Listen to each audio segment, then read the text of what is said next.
എല്ലാവർക്കും നമ്മുടെ ചാനലിലേക്ക് ഒരിക്കൽ കൂടെ സ്വാഗതം. നമ്മുടെ ഇന്നത്തെ വീഡിയോ എന്ന് പറയുന്നത് കഞ്ഞിവെള്ളം എങ്ങനെയാണ് നമ്മുടെ മുഖത്ത് ശരിയായ രീതിയിൽ ഉപയോഗിക്കേണ്ടത് എന്നതിനെ കുറിച്ചിട്ടാണ്. അപ്പൊ സാധാരണ നമ്മൾ കഞ്ഞിവെള്ളം മുടിയിൽ ഉപയോഗിക്കാറുണ്ട്. മുടി വളരാനും അതുപോലെ മുടി കൊഴിച്ചിൽ മാറാനും ഒക്കെ വളരെ നല്ലതാണ് കഞ്ഞിവെള്ളം. അതുപോലെ തന്നെ നല്ലതാണ് കഞ്ഞിവെള്ളം മുഖത്ത് ഉപയോഗിച്ചാലും. അപ്പൊ മുഖം തിളങ്ങാനും അതുപോലെ ക്ലിയർ ആവാനും മുഖത്ത് ചുളിവുകൾ വരാതിരിക്കാനും പിന്നെ മുഖത്ത് വരുന്ന വലിയ വലിയ കുഴികൾ ഓപ്പൺ പോസ് ഒക്കെ മാറാൻ വേണ്ടിയിട്ട് കഞ്ഞിവെള്ളം വളരെ നല്ലതാണ്.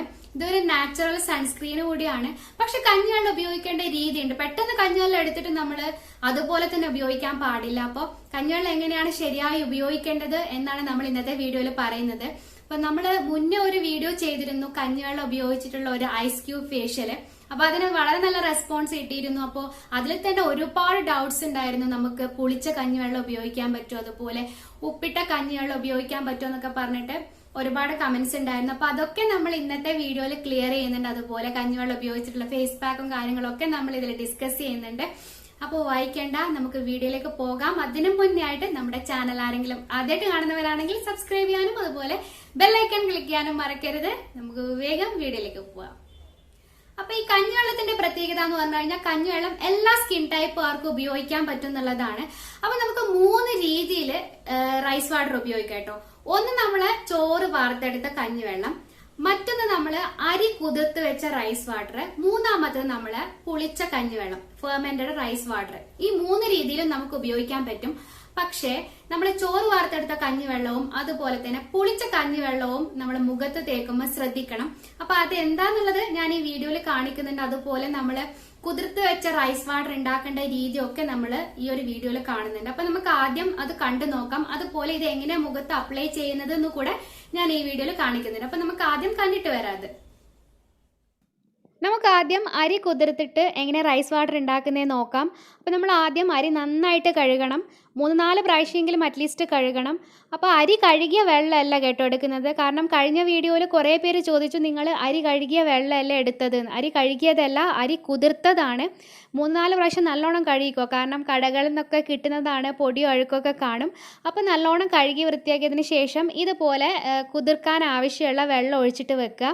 അപ്പോൾ നിങ്ങളൊരു മിനിമം അരമണിക്കൂറെങ്കിലും വെക്കണം, അതിലധികവും വെക്കാം. അപ്പം ഞാനിവിടെ ഇപ്പോൾ ഏകദേശം 3-4 മണിക്കൂർ വെച്ചതിന് ശേഷമാണ് വെള്ളം അരിച്ചെടുക്കാൻ പോകുന്നത്. അപ്പം ഞാനിങ്ങനെ മൂടി വെക്കുകയാണ്. ഇനി ഉപയോഗിക്കാൻ നല്ലത് നല്ല പുളിച്ച കഞ്ഞിവെള്ളമാണ്. അല്ലാത്ത കഞ്ഞിവെള്ളം എടുക്കാം കേട്ടോ. അപ്പോൾ ഇതുപോലെ നമ്മൾ വേവിച്ച ചോറിൽ നിന്നും കഞ്ഞിവെള്ളം മാറ്റിയിട്ട് നമുക്ക് പുളിക്കാൻ വേണ്ടിയിട്ട് വെക്കാം. ഒരു ദിവസം ഫുള്ള് വെക്കാം, എന്നാലേ നമുക്കത് പുളിച്ച് കിട്ടുകയുള്ളൂ. അപ്പോൾ അതിന് വേണ്ടിയിട്ട് ഞാനിവിടെ ഇപ്പോൾ കഞ്ഞിവെള്ളം സെപ്പറേറ്റ് ആയിട്ട് എടുത്ത് വെക്കുകയാണ്. പുളിപ്പിക്കാത്ത കഞ്ഞിവെള്ളം എടുക്കുക കേട്ടോ. ഇതുപോലെ നമ്മൾ മാറ്റിവെച്ച കഞ്ഞിവെള്ളം നന്നായിട്ട് തണുക്കാൻ വെക്കുക. എന്നിട്ട് ആ വെള്ളം ഉപയോഗിച്ചിട്ട് കഴുകാം.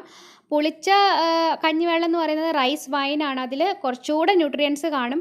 ഇനിയിപ്പോൾ ഞാൻ കാണിക്കുന്നത് നമ്മൾ നേരത്തെ കുതിർത്ത് വെച്ച അരിയില്ലേ, അതിൽ നിന്ന് എങ്ങനെയാണ് റൈസ് വാട്ടർ ഉണ്ടാക്കുന്നതെന്നാണ്. അപ്പോൾ ഇതുപോലെ നമ്മൾ ഒരു 3-4 പ്രാവശ്യം പ്രസ് ചെയ്യണം. പ്രസ് ചെയ്ത് കൊടുക്കണം, അമർത്തിയിട്ട്. അപ്പോഴാണ് നമുക്ക് ആ ഒരു റൈസ് വാട്ടർ കിട്ടുന്നത്. എന്നിട്ട് നമ്മൾ സെപ്പറേറ്റ് ആ ഒരു വെള്ളം അരിച്ചെടുക്കുക. ഇതാണ് അരി കുതിർത്ത വെള്ളം എന്ന് പറയുന്നത്. ഇത് നല്ലോണം ലൂസായിരിക്കും, നമ്മളെ സാധാരണ കഞ്ഞിവെള്ളത്തെ പോലെ കൊഴുപ്പേറിയതായിരിക്കില്ല. എന്നിട്ട് ഞാനിവിടെ ഒരു സ്പ്രേയിങ് ബോട്ടിൽ ഇത് നിറച്ച് വെക്കുകയാണ്. ഇത് നമുക്ക് ടോണറായിട്ട് ഉപയോഗിക്കാം. ഇത് ഞാൻ ഡയറക്റ്റ് ഫ്രിഡ്ജിൽ വെക്കും കേട്ടോ. ഇങ്ങനെ ഇത് ഫില്ല് ചെയ്തതിന് ശേഷം ഡയറക്റ്റ് ഫ്രിഡ്ജിൽ വെക്കും. അപ്പോൾ നമുക്ക് 2 രീതിയിൽ ഉപയോഗിക്കാം. ഈ റൈസ് വാട്ടർ നമുക്ക് ക്ലെൻസറായിട്ടും ടോണറായിട്ടും ഉപയോഗിക്കാം. ഞാനിപ്പോൾ നേരത്തെ കാണിച്ച നമ്മൾ ചോറിൽ നിന്ന് വാർത്തെടുത്ത വെള്ളയില്ലേ, അതും നമുക്ക് ക്ലെൻസറും അതുപോലെ ടോണറായിട്ട് ഉപയോഗിക്കാം. ഇത് ഞാനിപ്പം ഇന്നലെ എടുത്തു വെച്ച കഞ്ഞിവെള്ളമാണ്. അപ്പോൾ ഇത് കണ്ടോ, ഇത് നന്നായിട്ട് ഇപ്പോൾ കൊഴുത്തിട്ടില്ലേ. ഈ കൊഴുത്ത വെള്ളം നമുക്കൊരിക്കലും ഡയറക്റ്റ് ഉപയോഗിക്കാൻ പറ്റില്ല, കാരണം ഇതിന് കോൺസെൻട്രേഷൻ കൂടുതലായിരിക്കും. അപ്പോൾ നമ്മളിതൊന്ന് ലൂസാക്കുക. അപ്പോൾ അതിന് വേണ്ടിയിട്ട് ഞാനിവിടെ വേറൊരു പാത്രത്തിലോട്ടേക്ക് മാറ്റുകയാണ്. ഇനിയിപ്പം പുളിപ്പിക്കാത്ത നിങ്ങൾ സാധാരണ കഞ്ഞിവെള്ളമാണ് എടുക്കുന്നതെങ്കിൽ പോലും ഇതുപോലെ നിങ്ങൾ വെള്ളം ചേർത്തിട്ടൊന്ന് ലൂസാക്കണം. അതും കൊഴുത്ത ടൈപ്പാണ്. പിന്നെ നമ്മൾ കുതിർത്ത് വെച്ച അരിവെള്ളത്തിലാണെങ്കിൽ ഇതുപോലെ എക്സ്ട്രാ വെള്ളമൊന്നും ചേർക്കേണ്ട. അപ്പോൾ ഇതാണ് ഞാനിപ്പോൾ മുഖം കഴുകാൻ ഉപയോഗിക്കുന്നത്.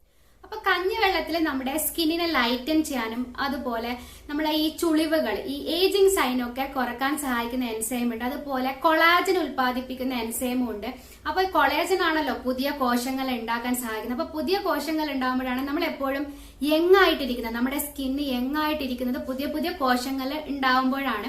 അപ്പോഴാണ് ചുളിവുകളൊക്കെ വരാണ്ട് നമ്മുടെ സ്കിന്ന് നല്ല ക്ലിയർ ആയിട്ട് നല്ല ഹെൽത്തി ആയിട്ടിരിക്കാം. പിന്നെ പുളിച്ച കഞ്ഞിവെള്ളമാണ് ഏറ്റവും നല്ലത്. അതിലാണ് കൂടുതൽ ന്യൂട്രിയൻസും വൈറ്റമിൻസും ഉള്ളത്. പിന്നെ ഈ കഞ്ഞിവെള്ളത്തിന് ഒരു ഷെൽഫ് ലൈഫ് ഉണ്ട്. നമുക്ക് ഒരാഴ്ച മാത്രമേ ഫ്രിഡ്ജിൽ വെക്കാൻ പറ്റൂ കേട്ടോ. ഒരാഴ്ച കഴിഞ്ഞാൽ നമ്മൾ ഫ്രഷ് ആയിട്ടുള്ളത് ഉണ്ടാക്കണം. വീണ്ടും പഴകിയത് ഉണ്ടാക്കാൻ പാടില്ല. അതിൽ ചില ബാക്ടീരിയകളൊക്കെ വളരും. അപ്പൊ അതും കൂടെ നിങ്ങൾ ശ്രദ്ധിക്കണം. അപ്പോൾ ഞാൻ ആദ്യം കാണിക്കുന്നത് കഞ്ഞിവെള്ളം കൊണ്ട് എങ്ങനെയാ മുഖം കഴുകുക എന്നുള്ളതാണ്. അപ്പൊ കഞ്ഞിവെള്ളം നമുക്ക് ജസ്റ്റ് ഒന്ന് ഫേസ് ക്ലെൻസ് ചെയ്യാൻ വേണ്ടിയിട്ട് ഉപയോഗിക്കാം. ഒന്നുകിൽ നമ്മൾ വെള്ളം ഉപയോഗിച്ച് മുഖം കഴുകുന്നില്ല, അതുപോലെ കഞ്ഞിവെള്ളം ഉപയോഗിച്ച് കഴുകുക. അല്ലാന്നുണ്ടെങ്കിൽ ഇതുപോലെ കോട്ടൺ പാഡ് എടുത്തിട്ട് ഇതാ ഞാൻ നേരത്തെ മാറ്റി വെച്ച ഈ ഒരു കഞ്ഞിവെള്ളം ഇല്ലേ, ഇത് പുളിച്ച കഞ്ഞിവെള്ളമാണ്. അപ്പോൾ അതിൽ കോട്ടൺ പാഡ് മുക്കിയതിന് ശേഷം ഇതുപോലെ തുടച്ചു കളയുക. അതായത് ക്ലെൻസ് ചെയ്യുക. ക്ലെൻസിങ് സ്റ്റെപ്പാണിത്. അപ്പൊ നിങ്ങൾക്ക് ഇഷ്ടമുള്ള രീതിയിൽ ഫോളോ ചെയ്യാം കേട്ടോ. ഒന്നുകിൽ ഈ വെള്ളം ഉപയോഗിച്ചിട്ട് മുഖം കഴുകുക, അല്ലെങ്കിൽ ഇതുപോലെ കോട്ടൺ പാഡ് ഉപയോഗിച്ചിട്ട് ഒന്ന് നമ്മുടെ ഫേസ് ക്ലെൻസ് ചെയ്യുക. ഇത് വളരെ നല്ലതാണ്. നമ്മുടെ ഫേസിലുള്ള പൊടിയും അഴുക്കും ഒക്കെ കളയാൻ വേണ്ടിയിട്ട് വളരെ നല്ലതാണ്. അതുപോലെ ഫേസ് എപ്പോഴും നല്ല ഗ്ലോയിങ് ആയിട്ടിരിക്കുകയും ചെയ്യും. ഇതിപ്പോ ജസ്റ്റ് നമുക്ക് അങ്ങനെ തന്നെ 1 മിനിറ്റ് വെക്കാം. കാരണം ഇതിന്റെ ന്യൂട്രിയൻസ് ഒക്കെ നമ്മുടെ ഫേസിലോട്ടേക്ക് അബ്സോർബ് ചെയ്യാനുള്ള ഒരു സമയം കൊടുക്കാം. എന്നിട്ട് ഡ്രൈ ആയതിനു ശേഷം നമുക്ക് വെള്ളം കൊണ്ട് കഴുകിക്കളയാം. അതുപോലെ ഇത് നമുക്ക് ഒരു ടോണറായിട്ട് ഉപയോഗിക്കാം. അതെങ്ങനെയാണെന്ന് ഞാൻ കാണിച്ചു തരാം. ഇപ്പൊ ടോണറായിട്ട് നമ്മൾ എടുത്തിരിക്കുന്നത് അരി കുതിർത്ത് വെച്ച വെള്ളമാണ്. അപ്പൊ ഞാൻ അതും കൂടെ കാണിച്ചു തരാം. ഇത് കണ്ടോ, ഇതാണ് നമ്മൾ ഉണ്ടാക്കി വെച്ച റൈസ് വാട്ടർ ടോണർ. ഇത് ഞാൻ അരി കുതിർത്ത വെള്ളമായതുകൊണ്ട് തന്നെ ഇത് കട്ടിയായിട്ടില്ല, കൊഴുത്ത് വന്നിട്ടില്ല. ഇതിപ്പോ ഫ്രിഡ്ജിൽ വെച്ച തണുത്ത ടോണറാണ്. അപ്പൊ ഇത് നിങ്ങൾ സാധാരണ ടോണർ അപ്ലൈ ചെയ്യാറില്ല, മുഖമൊക്കെ ഒന്ന് ക്ലെൻസ് ചെയ്തതിനു ശേഷം നമുക്ക് ടോണർ അപ്ലൈ ചെയ്ത് കൊടുക്കാം. അപ്പൊ നമ്മുടെ പോസ് ഒക്കെ ഇങ്ങനെ ഷ്രിങ്ക് ചെയ്യാൻ വേണ്ടിയിട്ട്, നമ്മുടെ മുഖത്ത് വരുന്ന വലിയ വലിയ ഓപ്പൺ പോസ് ഒക്കെ ചുരുങ്ങാനും അതുപോലെ ചുളിവുകളൊക്കെ വരാതിരിക്കാനും വളരെ നല്ലതാണ് നമ്മൾ ടോണർ ഉപയോഗിക്കുന്നത്.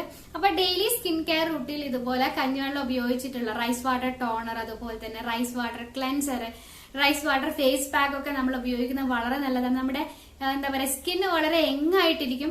ശരിക്കും പറഞ്ഞാൽ ഇത് കൊറിയൻ സ്കിൻ കെയറിന്റെ ഒരു പാർട്ട് തന്നെയാണ്. അപ്പൊ കഞ്ഞിവെള്ളം ഉപയോഗിച്ചിട്ടുള്ള ഫേസ് പാക്ക് ഞാൻ ഈ വീഡിയോയിൽ ഉൾപ്പെടുത്തുന്നില്ല. അത് നമുക്ക് വരുന്ന വീഡിയോയിൽ കാണാം. വളരെ എഫക്റ്റീവ് ആയിട്ടുള്ള ഒരു ഫേസ് പാക്ക് ആണ്. അപ്പൊ നമ്മളിത് കൊറിയൻ സ്കിൻ കെയറിന്റെ ഭാഗം എന്നൊക്കെ പറഞ്ഞിട്ട് നമ്മുടെ സ്കിൻ ഒരിക്കലും കൊറിയക്കാരുടെയോ ജപ്പാൻകാരുടെയോ പോലെ ഒന്നും ആവില്ല. അത് അവരുടെ എന്താ പറയാ ജീവിത രീതി, അവർ ജീവിക്കുന്ന സ്ഥലത്തിന്റെ ഒക്കെ പ്രത്യേകത കൊണ്ടാണ് അവരുടെ സ്കിൻ അത്രയ്ക്കും ഗ്ലാസ് സ്കിന്ന് പോലെ ആയത്. നമ്മുടെ സ്കിൻ എപ്പോഴും നമ്മളെ നിൽക്കുന്ന സ്ഥലത്തിന്റെയും കാലാവസ്ഥയ്ക്കും അനുസരിച്ചിട്ടായിരിക്കും ഉണ്ടാവുക. പക്ഷെ നമ്മുടെ സ്കിന്നിനെ കെയർ ചെയ്യാൻ ഇതുപോലെയുള്ള നാച്ചുറൽ റെമഡീസ് ഉപയോഗിക്കുന്നത് കൊണ്ട് കഴിയും. അപ്പൊ നിങ്ങൾ എന്തായാലും ഇത് ട്രൈ ചെയ്ത് നോക്കണം. ഒരു ചെലവും ഇല്ലാത്ത കാര്യമാണ്. നമ്മുടെ വീട്ടിൽ തന്നെ കിട്ടുന്ന, എപ്പോഴും അവൈലബിൾ ആയിട്ടുള്ള, നമ്മൾ മലയാളികളായതുകൊണ്ട് ചോറ് ദിവസവും നമ്മൾ തിന്നുന്ന ആൾക്കാരാണ്. അപ്പൊ എപ്പോഴും നമ്മുടെ വീട്ടിൽ അവൈലബിൾ ആയിട്ടുള്ളതാണ് ഈ റൈസ് വാട്ടർ. അപ്പൊ എന്തായാലും ട്രൈ ചെയ്തൊക്കെ, ട്രൈ ചെയ്തിട്ട് നിങ്ങളുടെ കമന്റ്സ് എന്തായാലും ഷെയർ ചെയ്യണം. അപ്പൊ നിങ്ങൾ ഉപയോഗിച്ചിട്ടുള്ള മാറ്റങ്ങളും കാര്യങ്ങളും ഒക്കെ നിങ്ങൾ കമന്റ് ബോക്സിൽ അപ്ഡേറ്റ് ചെയ്യുക. അത് മറ്റുള്ളവർക്ക് കൂടെ ഹെൽപ്പ് ആവും. പിന്നെ നമ്മുടെ ഫേസ് പാക്കുകൾ ഉപയോഗിച്ചിട്ടുള്ള മാറ്റങ്ങളൊക്കെ കമന്റ് ബോക്സിൽ ഷെയർ ചെയ്യാറുണ്ട്, അതുപോലെ മെയിൽ ചെയ്യാറുണ്ട്. അപ്പൊ നിങ്ങളുടെ റിസൾട്ടൊക്കെ ഇൻസ്റ്റാഗ്രാമിലോ അല്ലെങ്കിൽ എന്റെ മെയിലൊക്കെ ഷെയർ ചെയ്ത് കഴിഞ്ഞാൽ ഞാൻ എന്തായാലും അത് കമ്മ്യൂണിറ്റി ടാബിലും ഇൻസ്റ്റാഗ്രാമിലും ഒക്കെ പോസ്റ്റ് ചെയ്യുന്നതായിരിക്കും. അപ്പൊ ഇന്നത്തെ വീഡിയോ എന്തായാലും നിങ്ങൾക്ക് ഉപകാരപ്പെട്ടാണെന്ന് വിശ്വസിക്കുന്നു. അപ്പൊ വീഡിയോ ഇഷ്ടപ്പെടുകയാണെങ്കിൽ ലൈക്ക് ചെയ്യാനും അതുപോലെ മറ്റുള്ളവരിലേക്കായിട്ട് ഷെയർ ചെയ്യാനും മറക്കരുത്. നമുക്ക് വീണ്ടും കാണാം അടിപൊളി വീഡിയോകളുമായിട്ട്.